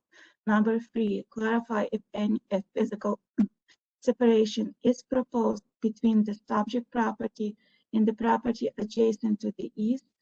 Number 4, replace parking facing Joppa Road with an enhanced landscape buffer, outdoor seating, and amenities, and utilize the rear parking space for parking. In regards to signage and lighting, staff recommends approval of the signage and lighting subject to the following conditions. Number 1, clearly label all proposed types of light fixtures on the building elevations. Number 2, provide lighting along East Joppa Road and roadside. The all proposed lighting shall be labeled on the site and landscape plan. And number 3, provide a detailed plan for all directional signage. And this concludes the staff report. Thank you, John. Okay, thank you, Marta. Okay. Tell you what, Cecily, we're going to start with Miss Bedwell again now that we have hopefully her technology issues remain corrected. Second time's the charm. Thank you, John. Okay. So just wanted to ask a question. I agree with staff on the angled parking to the rear. I also question about the dumpster approach. It looks like it would be, if a front load vehicle would come in there, it would be very difficult to approach the dumpsters. So my first question is on that. So I'll stop there and let you answer because I think my questions range quite a bit. Yeah, this is Stu at CMR. Yeah, the angle of the dumpster or the parking spaces there, it kind of helps us to get to the front of the dumpster pad. So if a truck came in the middle entrance, which is the two-way entrance, and just went straight down the driveway, they would be able to turn slightly and get in and out with access to that dumpster, I think fairly easily, and then get turned around and go back out to East Joppa. Okay, it just doesn't seem like there's room in there to get the truck into especially the one that would be, I guess it's to the east. Anyway, page up. In any event, okay, that was just a concern, but I'm sure others will look at that. The other question I had was benches and bike racks. Was there, I know the feedback from the community was that the bench along, I think it was East Joppa, was not their desired location. Where are you intending to place any outdoor seating or bike racks that were part of the staff comments, if you are? So we do, this is Carla from CMAR. There is a bike rack shown on the site plan, and it is just next to that handicap space in that island there. So if you could see that front portion would be a concrete pad with a bike rack. It is labeled, but a little bit hard to read. There you go. Well, there you go. Proposed bike rack. Okay. And then we are still showing the bench along the front And when I did speak with Nick on Monday, he did mention that they weren't in favor of the bench. He thought it would turn into a watering hole, is what he said. And he just didn't think there was any, it would not be at an appropriate location, given that there's no bus stop along the frontage here. And, he was not in favor of it, as he stated in his comments that you all have received. So we are open to suggestions on relocating that bench, but we were not planning to provide any outdoor seating for dining, outdoor dining areas on the site. Okay. I just wanted to ask, on page 32, there were some photos of some existing projects that were built. And I wanted to ask if the EIFS paneling is really shown in all of those examples, or if there's a different material shown on the lower two images.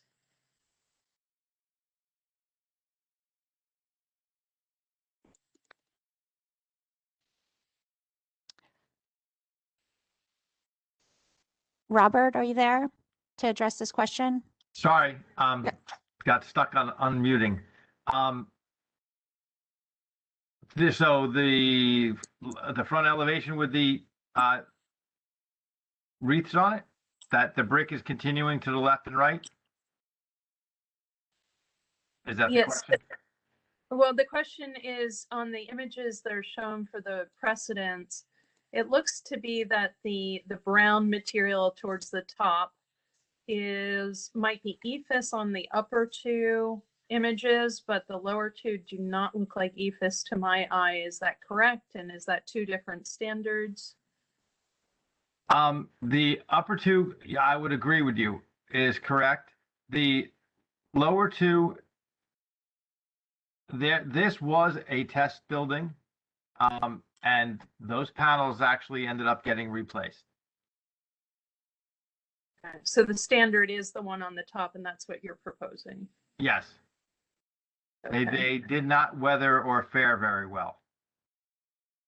Were they, sorry to ask a detailed question, were they Nichiha, or what were they on the test building?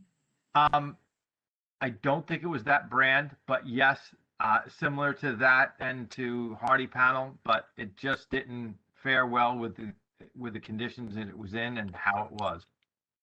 Okay. I mean, I just, from a design standpoint, I don't, the EIFS doesn't convey a paneling feel to me. It's very flat. So I appreciate that you don't want to use something that it doesn't weather properly, but I'm not keen on the use of materials trying to look like other materials. I think the brick is good. And it is true, I think, on the elevations, other than the rear elevation, are there any other locations where the EIFS comes down below the canopy or within 10 feet of grade?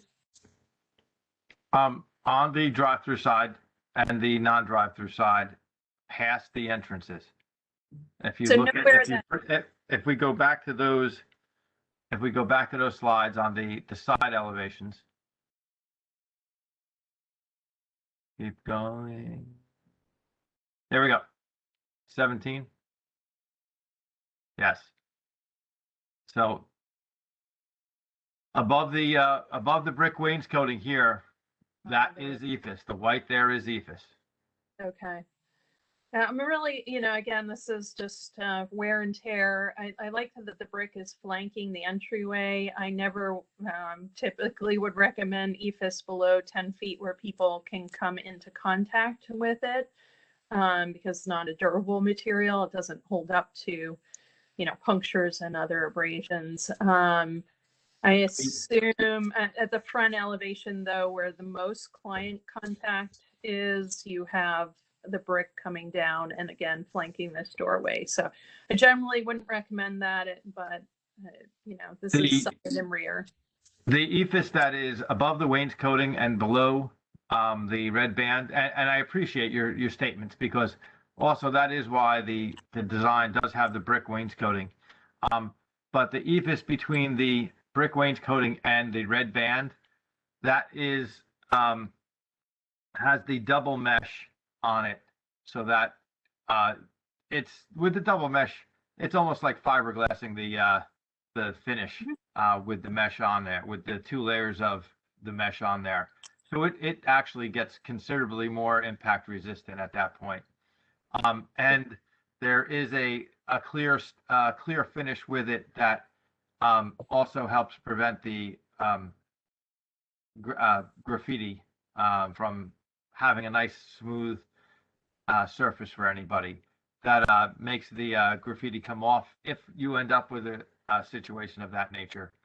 So, and then above the red band is obviously just the single mesh on that, because nobody's, except the guy climbing up the roof ladder, nobody's getting up there. That's and my last question is just at the front entry. What is the dimension for step out? It seems pretty limited from the door to the drive aisle. What would be the dimension of that if I'm exiting? How much room do I have to move out there? Carla, do you have a hard dimension on that? It's about 4 feet, I think. I just scaled it on the plan. And actually, Marta, if you could go to one of our plans, I wanted to point out something else relating to this. Maybe page 12 or maybe one of the other tabs, the small one that says small up top. Or that works too. There you go. Yeah, you were asking about walking out the front door here. Yes, sorry, let me switch screens. Yeah.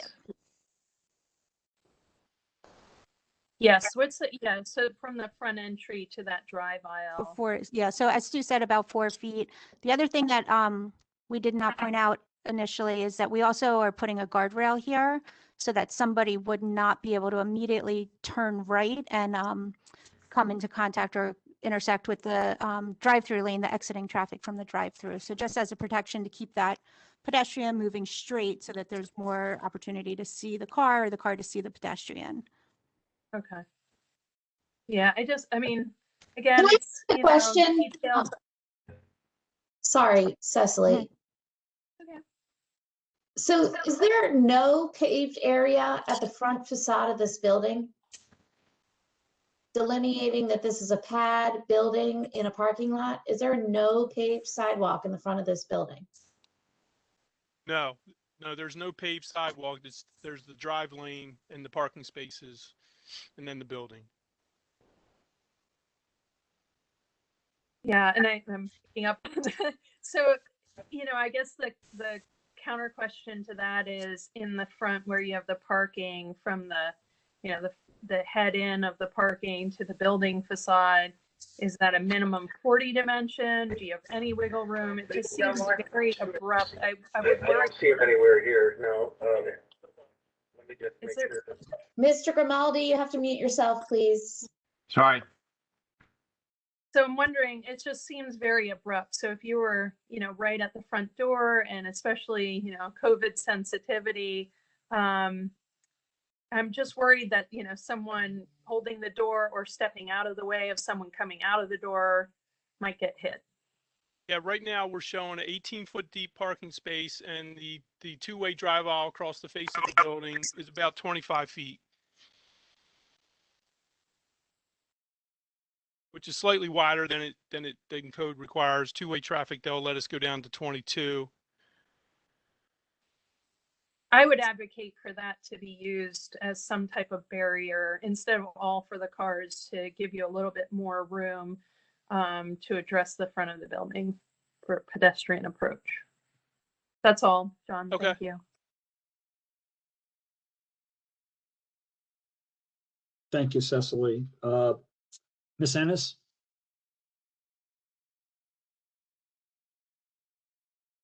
I thank you. The majority of this is out of my area of expertise, so I will have to defer to my colleagues to respond. Okay. I appreciate that. Ms. Ra? Good evening. So I think I have two major concerns in addition to, well, some of them are mentioned in the staff report and also the comment by the community member. just the amount of impervious surface that exists on this lot is very stressful for me. Do you have a stormwater management plan? Like, what are your plans for how to deal with the runoff? Well, I don't believe that was addressed. yeah, I did have a conversation with Critty, the chief of the stormwater management section in DEPS, and we did discuss this project, and a couple things came up. One important one is that there is an existing underground stone storage reservoir Okay. that serves the project site now that we are going to try to again continue to use. Wonderful. And we Okay. feel like the reduction in some of the impervious area that's going to occur here as part of Mhm. our redevelopment is going to create more green space, and also less runoff is going to be generated after the development is completed, which would help the stormwater management facility function even more positively than it might now. Okay. What will you have on your roof? It is a flat roof, Mhm. and Robert can chime in here as well, because the units do sit on the roof, so it is a flat roof, and we have not explored any type of green roof. I don't know if it's structurally capable to Probably handle not. that. Yeah, probably too expensive. But I would at least explore connecting that to the storm drain if possible, or at least painting it light so that you can at least minimize the amount of heat island effect that you might anticipate. The roof is white. It's a white Duralast roof by spec and design. Okay. Okay, so that was a quick question. Do I, so if you don't mind just scrolling into that revised plan, please? I just have a quick question about the part that yeah, okay. So do I have it correct that the required parking spot, the number was 37 and then you provide 39 and then now you have 38, is that correct? That is Yes, correct. that Yep. is correct. Okay. Sorry, Steph. Would You're it, fine. okay. We're not in the same place, Stu and I. Okay, so I was just wondering, since you still have one more you can sacrifice potentially, I wonder if you can make this island on the, let's see, right hand corner on the bottom even wider somehow so that you can make the pedestrian experience a little bit better. Because right now it's chopped up anyway, and I think if you don't have a car coming in to park there and have green space instead there, perhaps you could also deal with the bike rack being in a sort of funky place right now as well, because that would be more natural in terms of where you might park your bike when you So access just this lot. Yeah, Mhm. so just for clarification, you're referring to the space between the hatched walkway to the front door and the space and the one space between that and the island that Correct. we have now? Okay. Okay. Yes. Yeah. So that was just a thought that I had because I Yeah, think no, I appreciate it. no problem. Yeah. Thank you. I think other than that and just addressing the comments that were made in the staff report, that's all the comments I have. Thank you. Thank you. Would you mind, Marta, going to an overall site plan that shows the rear portion or even an aerial? I just want to further explain the difference in how the back portion of the site is used versus the front portion. So I guess, yeah, looking at this aerial here, actually, if you go to the next one, this is a little bit more zoomed in. I know we've touched on this, but I was asked to clarify a little bit more. I think go back to the aerial. Yeah, this one works. Just to further explain, the rear portion of this lot is a paved area and it's striped for about 61 parking spaces. They're not parking exactly in the striped parking spaces, but this area is, there are agreements or leases with individuals who park their oversized vehicles back here, and it's not for use by RVs. So you can see in here, there's RVs, there's a boat, you know, so these are individuals who have the right to park back here, but the contract purchaser of this lot will be leasing only that front portion of the site to RVs. And so we, while on paper it may look like we have 99 parking spaces for our use, because that's how many technically there are on the site, 61 of them are actually not for our use. And when we look at the parking, we're really just looking at this front portion and looking at how many parking spaces are required and how many are provided only on that front portion, because we will not have rights to use that back portion.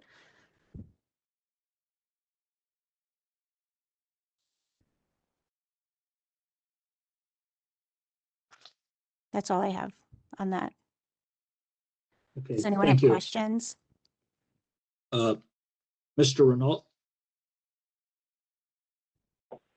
Thanks, John. I have several comments and questions. I think the first, the team started to pick up on the front of the building facing Joppa Road.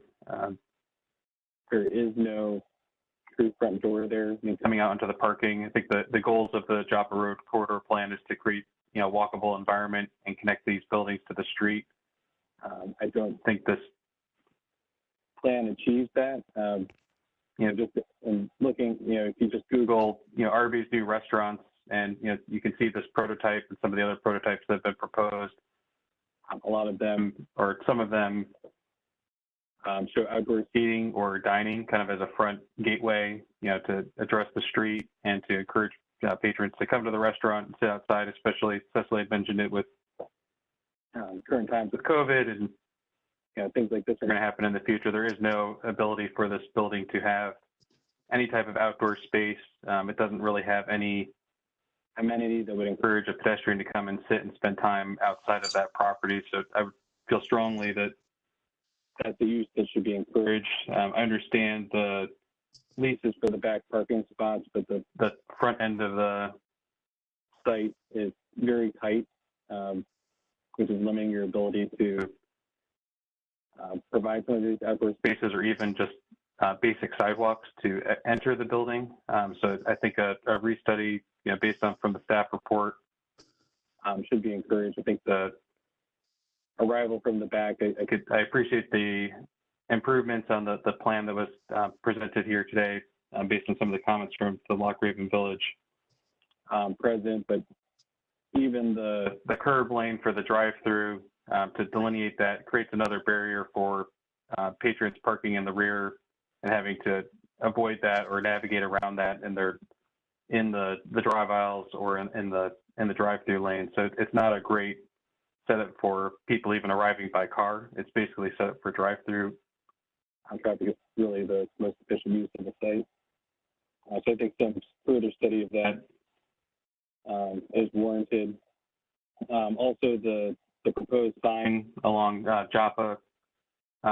In this photo here, the Pizza Hut sign is kind of on the opposite side of the drive aisle. The new RV sign is located where that existing tree is. I would encourage you to look at the location of that sign and try to preserve that existing tree. There aren't many good trees along Joppa Road as it is, so I think the more that we can retain, the better. So I would encourage you to look at the placement of that sign. Also, just the with the improved plan, the increased green space, to buffer the drive-through lane. I think that is an improvement to soften that space, but it still creates a further barrier. I would envision that people are parking in the back of the property and are going to be walking through that landscape island to try to get to a front door or a side door to the restaurant. It's just going to create it's a green space, but it's going to be a continuous issue for maintenance and plant growth and things like that, to try to keep that looking nice and kind of serving the purpose that you're looking for. But really, I want to hear more about the kind of the need for, or the layout of the space and the lack of outdoor area or arrival. Again, kind of on this site plan, there's one kind of, you can see that kind of on the, I guess the east side of the building here, there's a bit of space for concrete landing, but as Cecily had mentioned, the rest of the building is so tight, there is no way to have a pedestrian refuge or a walkway on the, the Joppa Road side of the building. And there really is no connection to any of these doors from the, the east side or the north side of the property. So it just seems like it's very dependent on the vehicle I don't know if there's a study that can happen to loosen up or remove the parking spots from the front to get more pedestrian space and try to work with the leaseholders in the back. But, having, 60 extra spaces kind of just, beyond this property that are part of the property really could, just a handful of them could really improve this site plan greatly. Anything else, Matt? That's it. Thank you. Thank you, Matt. Ms. Sauls? Yes, thank you for the opportunity to review this. I have a couple questions and comments. In looking at the existing layout now, those handicap spaces on the top of the plan, I know they're existing, but it seems like a bad location because to get safely into the building, you have to cross the main entrance. And I feel like if you switched it down to along East Joppa Road where that pedestrian walkway is now, you have the room with the expanded island to make a van accessible space and have your other handicap accessible space there. I just feel like that's a better fit since there will be less crossing of traffic in that area. And then the shrubs in the back islands are right on the edge. A lot of times they get decimated by snow removal or people running over the islands, the trash trucks. And I feel like you have that nice green space along the top, creating a buffer between the two properties. I feel like those shrubs would be better suited in that area and create more of a separation of the properties and have a chance at surviving. Other than that, I echo some of the comments of the panel members. I think Matt and Cecily had some good comments about expanding the front area and creating a nice plaza area, and I support that also. So thank you for the opportunity. Thank you. Mr. Sharma? So I have a few comments. The internal circulation is a little bit kind of confusing. That's not good for business either. Specifically, the drive-through vehicle, they'll be in constant conflict with incoming traffic. So this internal circulation of vehicles need to be simplified, number one. Number two, the right in, right out is good. Right out is from the other property, 1608. I'm wondering that how it's going to, it might be another confusing matter for the customers. They may not know where to exit from. The egress and ingress in between those two properties, that's a straight. Maybe it may create a little difficult situation during certain time of the day, especially morning peak and afternoon peak for people making a left turn. That will be issue. The another thing is that the shrubs near sidewalk, their height should be limited so they don't block the view of the drivers for oncoming traffic and the pedestrian. So that's another safety issue. That's all I have to say. Okay. Thank you very much. Again, this is John Domenis speaking. I think as I've listened to the comments of my fellow panel members and reviewed the comments from staff, there seems to be the recurring sense that we've got a lot of building and site-related program on this site that at some point there's numerous things not working, I think, as well as they should be. And my first question back to Arby's, for this size building, how many seats are there in the restaurant? 43 seats. And what would you typically provide for parking independent of zoning requirements as a rule of thumb?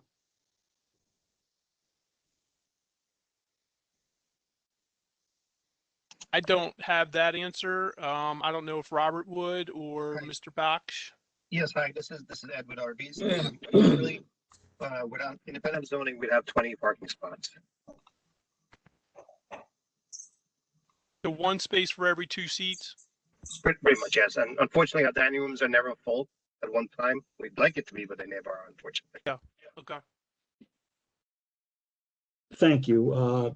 And I was suspecting that the answer on the seats wasn't going to be as low as 20, but also wasn't going to be as high as what we have on this site. Have there been any discussions with the owner about the possibility of renting 5 spaces in the adjacent parking lot? Because it seems that the double diagonal spots at the rear of the site have become very constricting, in the sense we have 2 drive aisles, 2 lanes of parking, and the consequence is that we don't have any kind of entrance sequence at the front of the building, creating a sidewalk. That's, I think, is very dangerous. I think of a mother coming out the door with a child, kid gets a little bit in front of it. There's no margin of error. Children aren't used to walking out of a building and having to step directly into the parking lot. There's no clear marking for them to, from a defensible space standpoint, that is going to work on their safety.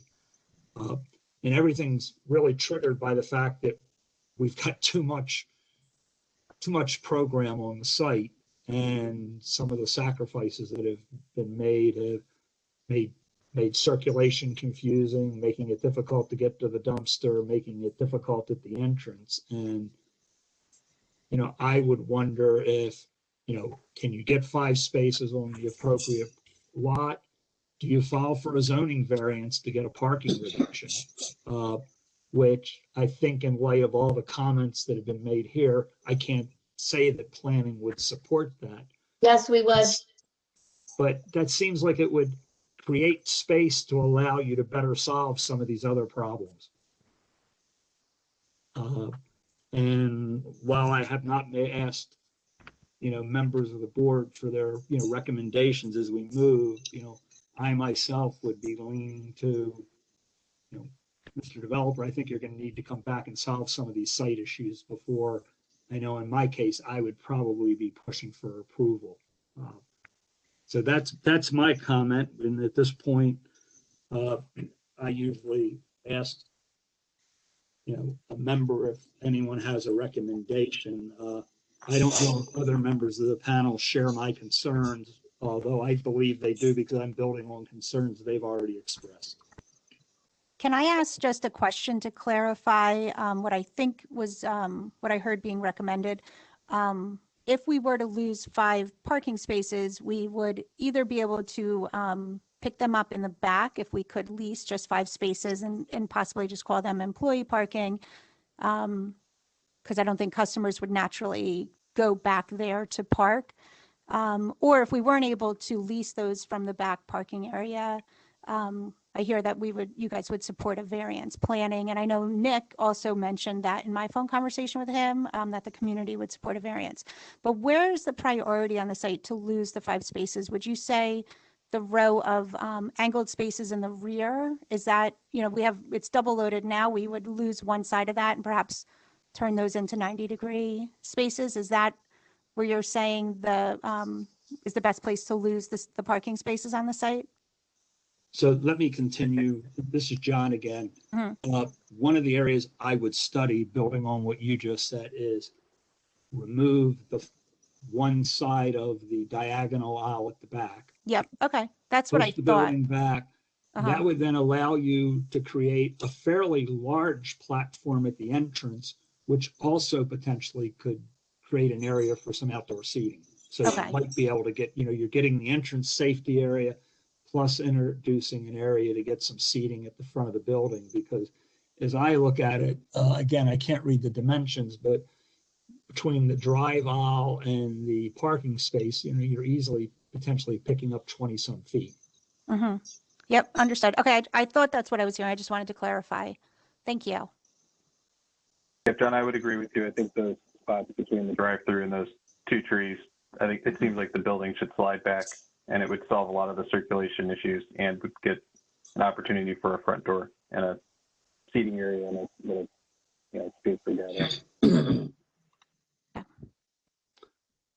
So I think, rather than ask other members to make a recommendation on this, I think I'll take the first stab myself. I move that we ask the applicant to, well, let me go back. I would say to the applicant that the submission as currently submitted is not approved. We're asking them to come back with a revised site plan with eliminating one row of diagonal parking at the rear of the building, shifting the building to create an entrance area in front of the building that both addresses the safety issue at the front door and the introduction of outdoor seating, as well as addressing some of the other specific comments that were part of the planning department comments.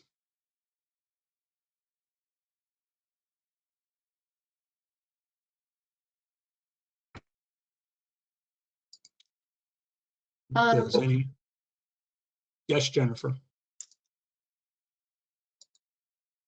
I'm hesitant to have you make the motion, Mr. Chair, because you are the chair of the DRP. I mean, I could recap the motion if somebody would like to make the motion, if that is a suggested motion.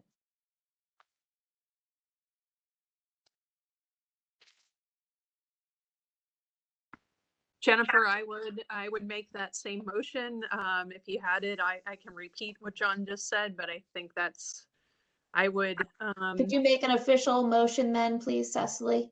Yes. Thank you. Jennifer and John, I make a motion that the panel does not approve the submission and requests the applicant to return to address the site concerns by removing 5 angled spaces to the rear of the building, shifting the building back to address the panel's comments of providing a safer entry experience, outdoor dining, and also addressing some of the specific comments in the staff report related to circulation, design, etc.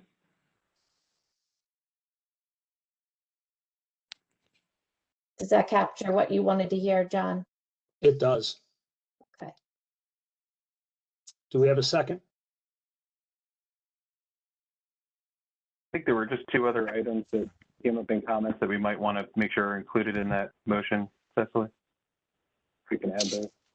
Sure. I know the one was to limit the height of the shrubs along the front sidewalk along East Joppa to a height that would not decrease visibility. And you can add the other, Matt, because I'm not thinking of it. Yeah, the other 2 are just to look at the handicap parking and to see if that could get relocated so that handicap users don't have to cross the main entrance to the drive-through. And then the second one was to study the island for the pedestrian connection from Joppa Road, to widen that to create a better connection. That might be something that becomes more clear if the building changes, but if that's something that was a good recommendation that we should try to have the team study when they come back. Sounds good.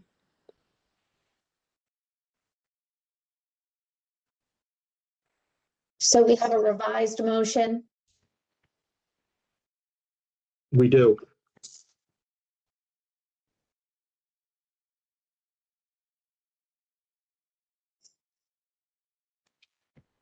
Anybody want to say? This is Sharon. I'll second the motion. Okay, all in favor? Aye. Aye. Any opposed? Aye. Okay, with that, the motion carries. I want to thank our presenters for their presentation tonight. I also really want to thank the panel. A lot of very thoughtful comments and discussion relative to this site layout. It's not often we get one that's, I think, as complicated as this, and I really appreciate how conscientious you all are in your review. With that, I make a motion that we adjourn the meeting. I'll second that. Cecily? Okay. All in favor? Aye. Aye. Aye. Thank you all very much. Have a pleasant evening. Thank you for your time. Thank you very much. Thank you. Bye-bye.